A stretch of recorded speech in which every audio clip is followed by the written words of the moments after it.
Saudações, meus jovens seguidores, tudo bem com vocês? Eu espero que estejam todos bem. Hoje trago para vocês um caso que intrigou muita gente e até hoje gera muita especulação. Foi ocorrido aqui no Brasil no ano de 1986. Sou o César do canal Helena Mundi e não podia deixar de trazer para vocês esse mistério e fantástico caso ocorrido no céu desse nosso Brasilzão. Então vamos parar de enrolação e vamos agora direto aos fatos.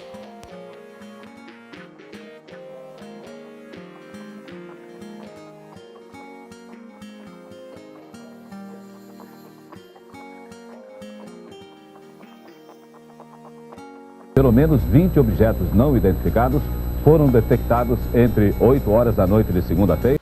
Em 19 de maio de 1986, 21 objetos voadores não identificados foram avistados nos céus e detectados pelos radares da Força Aérea.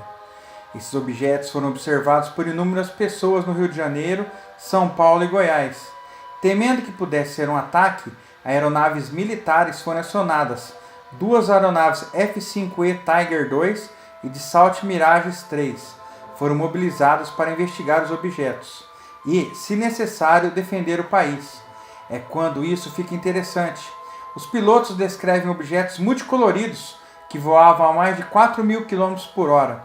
Sempre que os jatos se aproximavam, eles se moviam tão rápido que desapareciam dos radares enquanto aceleravam. Todo o evento durou 3 horas. No dia seguinte, o secretário da Aeronáutica, Otávio Júlio Moreira Lima, realizou uma coletiva de imprensa em que confirmou os fatos. Várias figuras proeminentes do Exército e do governo deram declarações na época e prometeram emitir um relato completo do incidente assim que chegasse. Brasília? Boa noite, bem-vindo ao Festival dos Discos Voadores. Logo depois, o governo americano se envolveu e o relatório não foi divulgado. Além disso, a Força Aérea Brasileira começou a oferecer explicações ruins para o fato e a penugem se dissipou ao longo do tempo. Em 2009, os ufologistas brasileiros obtiveram, por meio de sua própria versão da Lei de Liberdade de Informação, a divulgação do relatório de 1986, e suas conclusões são notáveis. Eles documentaram toda a aprovação e chegaram à seguinte conclusão.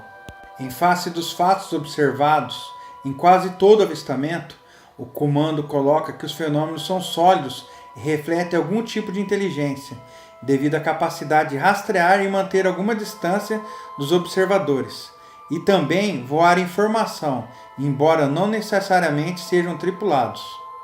A coisa mais notável que aconteceu naquela noite foi o contato direto feito por Sérgio Mota da Silva, um controlador de tráfego aéreo de São Paulo, de São José dos Campos. Ele foi o primeiro oficial da Força Aérea a avistar os UFOs e prontamente avisou as torres de controle de São Paulo e do Rio de Janeiro, que confirmaram as parcelas no radar. Então, ele assumiu o controle das luzes da pista e piscou, tentando fazer contato com o OVNI, que ele realmente podia ver. Ele relata que sempre que as luzes eram mais fracas, o OVNI chegava mais perto do aeroporto. Todas as vezes que as luzes eram mais brilhantes, ele voava para mais longe. Esse grande evento ocorreu um dia antes da entrevista de Moreira Lima, em 19 de maio de 1986, há mais de 30 anos, quando os objetos foram detectados pelos radares do Centro Integrado de Defesa Aérea e Controle de Tráfego Aéreo, o SINDACTA-1 de Brasília. A revoada teve em torno de 3 horas de duração e pôde ser observada em 4 estados distintos, no Paraná, Rio de Janeiro, Goiás e São Paulo. Diante dos fatos, a FAB iniciou 2 operações para perseguir e interceptar esses objetos. As aeronaves decolaram de bases aéreas de Santa Cruz, no Rio de Janeiro, e de Anápolis, em Goiás. No programa do Fantástico, da Rede Globo, exibiu uma reportagem especial a respeito da Noite Oficial dos OVNIs. O programa foi ao ar no dia 25 de maio de 1986. Na semana do ocorrido, lá mostravam áudios inéditos de diálogos entre o controle de solo e os pilotos das aeronaves, e também entrevistas com participantes dos eventos. Provavelmente o caso mais famoso de OVNIs no Brasil, aquela que foi conhecida como a Noite dos OVNIs. Logo nos dias seguintes, foi feita a coletiva de imprensa para contar ao Brasil sobre a operação montada às pressas do dia anterior para perseguir os objetos voadores não identificados. Em 2009, a FAB divulgou um relatório oficial sobre o caso, no qual afirma que os fenômenos são sólidos e refletem, de certa forma, inteligência pela capacidade de acompanhar e manter distância dos observadores, como também voar informação, sendo tripulado ou não, como foi dito anteriormente. A Força Aérea Brasileira liberou para o Arquivo Nacional 15 fitas de áudio, as quais contêm as conversas entre pilotos e a torre de controle, quando envolvidos em avistamento de objetos voadores não identificados. Esta conquista para a ufologia nacional é fruto do esforço do ufólogo Edson Boaventura Jr., que desde abril de 2015 estava em uma longa negociação com a ouvidoria do Arquivo Nacional no Rio de Janeiro, para que o material em vídeo e áudio fosse liberados ao público gratuitamente. Naquela noite, o controlador de voo Sérgio Mota da Silva avistou pontos luminosos no céu. Eles foram detectados pelo radar da torre de comando do aeroporto de São José dos Campos. Quando Silva percebeu o primeiro ponto, acionou o piloto Alcir Pereira da Silva, que passava pela rota do objeto em viagem com o então presidente da Embraer, Osíris Silva. Alcir pilotava um Xingu, em viagem de Brasília para São José dos Campos. Quem quiser pode fazer uma busca no sistema Cian, e eu vou deixar os outros links também para vocês sobre esse caso na descrição do vídeo. Depois da primeira tentativa de alcançar os objetos, a Força Aérea mobilizou 5 aeronaves oficiais da frota de defesa para perseguirem as luzes. Foram cerca de 3 horas de perseguição.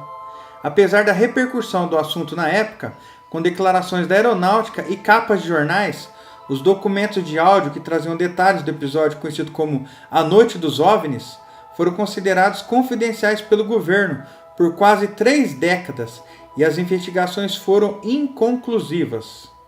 Meus caros, muita gente foi testemunha desse caso na época e também teve uma pessoa que foi muito especial para o caso. Nada mais, nada menos que o coronel Osíris Silva, um fundador da Embraer, voava naquela noite e também conseguiu ver os objetos, que ele classifica como inexplicáveis. Orientado pelo Centro de Controle de Brasília, que havia identificado 3 alvos desconhecidos no radar, Osíris e o comandante Alcir Pereira da Silva, que estavam no avião Xingu, foram atrás dos alvos. Conta Osíris sobre aquela noite. A visibilidade estava muito boa naquela noite, ela estava estrelada.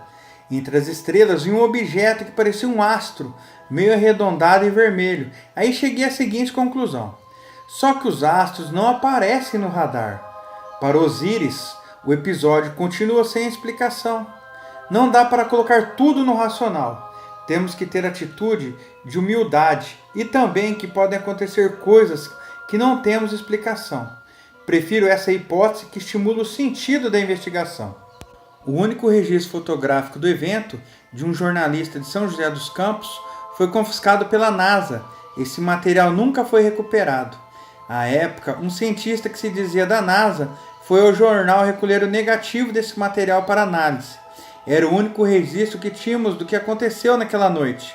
Eles nunca devolveram esse material ou apresentaram um parecer sobre o que aparecia naquelas imagens, contou o fotógrafo da ocasião, Adernir Brito. Essa grande noite de 1986 ficou marcada na vida de muitos brasileiros.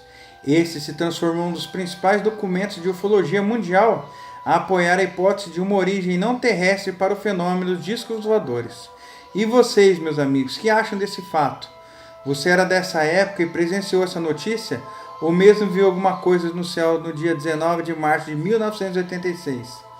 Deixe suas opiniões pra gente, que é muito importante. Você que é novo por aqui e não conhece nosso canal, tratamos de assuntos de mistérios e sobrenatural.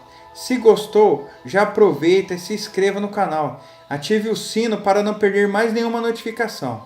E também gostaria de pedir a todos para seguir a gente nas redes sociais, já que muitas vezes o YouTube não está enviando notificações para todos. E também deem uma força para o canal. Você que gostou, compartilhe esse vídeo com os amigos, que ajuda muito a gente.